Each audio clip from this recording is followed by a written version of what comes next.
പുതിയൊരു വീഡിയോയിലേക്ക് എല്ലാവർക്കും സ്വാഗതം. അങ്ങനെ രാവണപ്രഭു എന്ന ചിത്രത്തിൻ്റെ കളക്ഷനാണ് നമ്മൾ പ്രത്യേകം നോക്കുന്നത്. ഇന്നലെ തിങ്കളാഴ്ച ദിവസത്തെ കളക്ഷൻ നമ്മൾ പ്രതീക്ഷിച്ച പോലെ തന്നെ 30 ലക്ഷം രൂപയാണ് ഇന്നലെ നേടിയെങ്കിലും ഇന്നും ആ രീതിയിലുള്ള കളക്ഷൻ വർധനമാണ് നമുക്ക് പ്രതീക്ഷിക്കുന്നത്.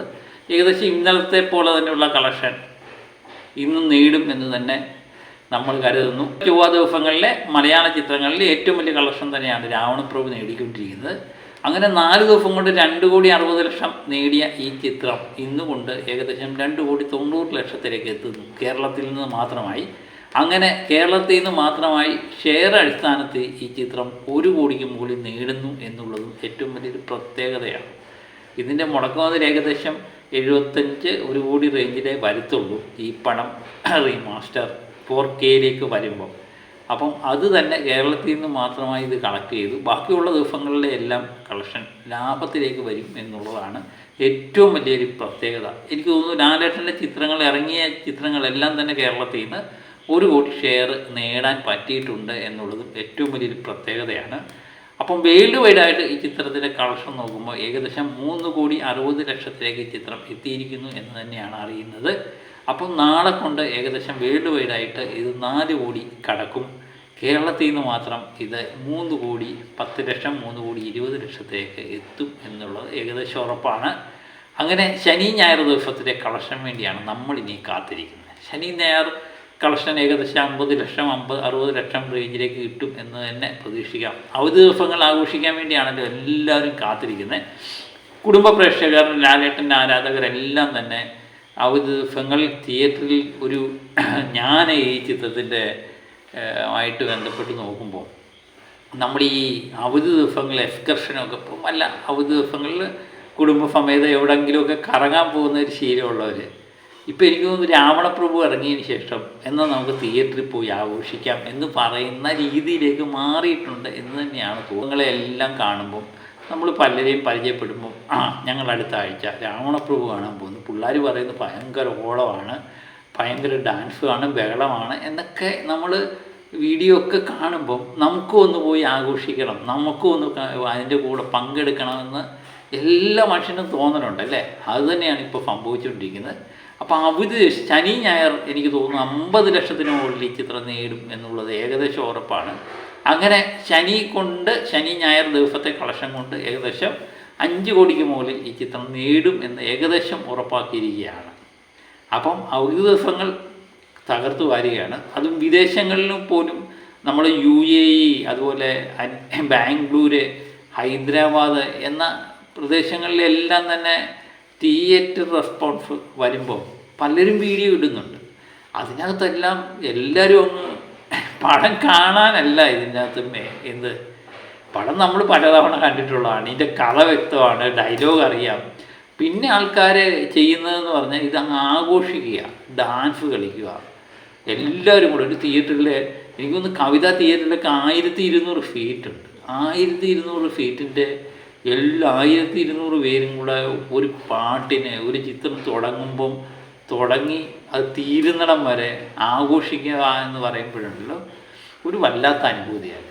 അത് തന്നെ കണ്ടവർ വീണ്ടും വീണ്ടും കണ്ടുകൊണ്ടിരിക്കുന്നു. കാണാത്തവരോട് കണ്ടവർ പറയുന്നു ഇത് വല്ലാത്തൊരു എക്സ്പീരിയൻസ്, പ്രത്യേക ഒരു വൈബാണ്, നിങ്ങൾ പോയി കാണണം, കുട്ടികളുമായിട്ട് ആഘോഷിക്കണം എന്നൊക്കെ പറഞ്ഞ് ചിത്രം വൻ വിജയത്തിലേക്കാണ് നീങ്ങിക്കൊണ്ടിരിക്കുന്നത്. അത് ലാലേട്ടൻ ചിത്രമല്ലേ, അതൊരു അത്ഭുതമൊന്നുമില്ല. എല്ലാ ലാലേട്ടൻ ചിത്രങ്ങളും ഇങ്ങനെ തന്നെ ചിത്രങ്ങളിൽ തിയേറ്ററിൽ പ്രത്യേക വൈബുണ്ടാക്കും. അപ്പോൾ ഇന്നലെ എനിക്ക് വന്ന കമൻറ്റുകളിൽ ഒത്തിരി പേര് ആവശ്യപ്പെടുന്ന ഒത്തിരി ചിത്രങ്ങളുണ്ട്. ഗാന്ധർവത്തിൻ്റെ കാര്യം പറയുന്നത് കേട്ടു, പഴയ ലാലേട്ടൻ്റെ ഒരു ചിത്രമാണ്, അത് റിലീസ് ചെയ്യുന്ന കാര്യം പറയുന്നത് കേട്ടു. അങ്ങനെ ഒത്തിരി ചിത്രങ്ങൾ ഓരോ ആൾക്കാർ പറയുന്നുണ്ട്.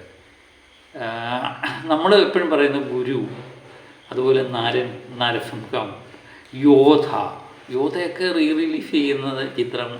യോധ എനിക്ക് തോന്നുന്നു ആ സമയത്ത് കിലുക്ക് ഇറങ്ങിയ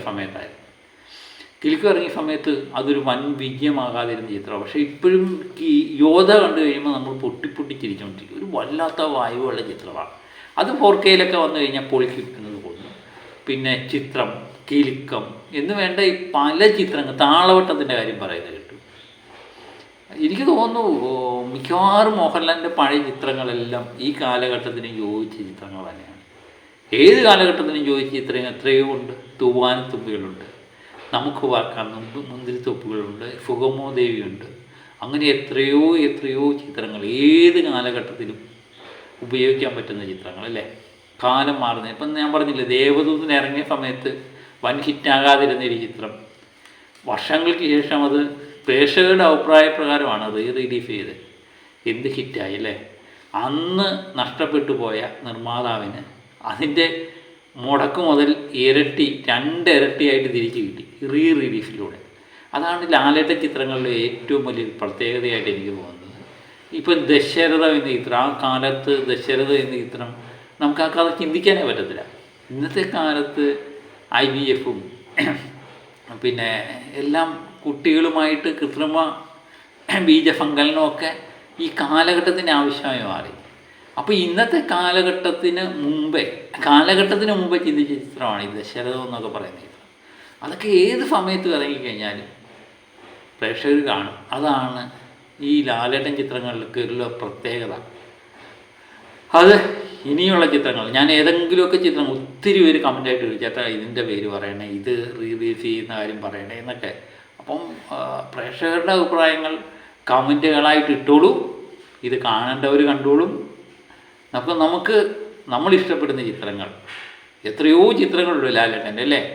കാണാത്തതൊന്നും കാണാൻ വഴിയില്ല. അറിയാം, മോഹൻലാൽ പ്രേമികളെല്ലാം എല്ലാം കണ്ടുകൊണ്ടേയിരിക്കും, എവിടെ പോയി കാണും അല്ലേ. അപ്പം പുതിയ ചിത്രങ്ങൾ വരട്ടെ റിലീഫായിട്ട്, നമുക്കതിനു വേണ്ടി കാത്തിരിക്കാം. അപ്പം മറ്റൊരു വീഡിയോ ആയിട്ട് വീണ്ടും ഞാൻ എത്തും വരെ ഓക്കെ.